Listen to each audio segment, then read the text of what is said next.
పిఠాపురం ఎమ్మెల్యేగా నేను పోటీ చేస్తున్నాను.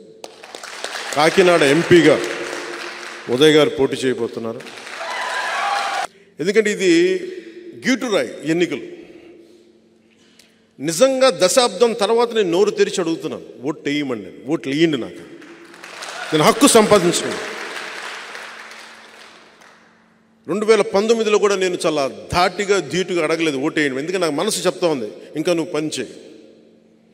దశాబ్దం తర్వాత పోరాటాలు చేసి అందరి కోసం నిలబడి 4 దశాబ్దాలకు తెలుగుదేశం పార్టీ కూడా వెన్నంటే ఉండి నిలబడి ధైర్యం ఇచ్చి 5 కోట్ల మంది ప్రజలు కోరుకుంటున్న ఆకాంక్ష ఒక ఐక్యతతో కూడిన ఒక అలయన్స్ ఉండాలి. ఎన్డీఏ అలయన్స్లో తీసుకొచ్చిన తర్వాత చెప్తున్నాను, ఈరోజు నన్ను గెలిపించండి.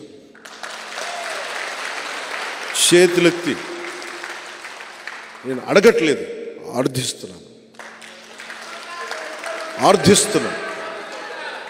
లేదు, అడగందే అమ్మైనా పెట్టదంటారు. నేను ఈ రోజున అడుగుతున్నాను.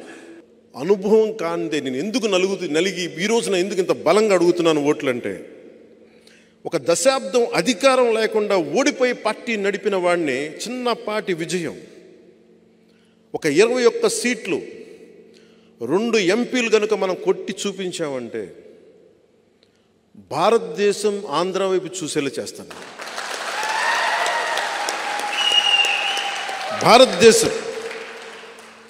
భారతదేశానికి నేను తలమానికం అయ్యేలాగా ఈ 2 సీట్లతో నేను చేయగలను, అంత నిలబడతాను.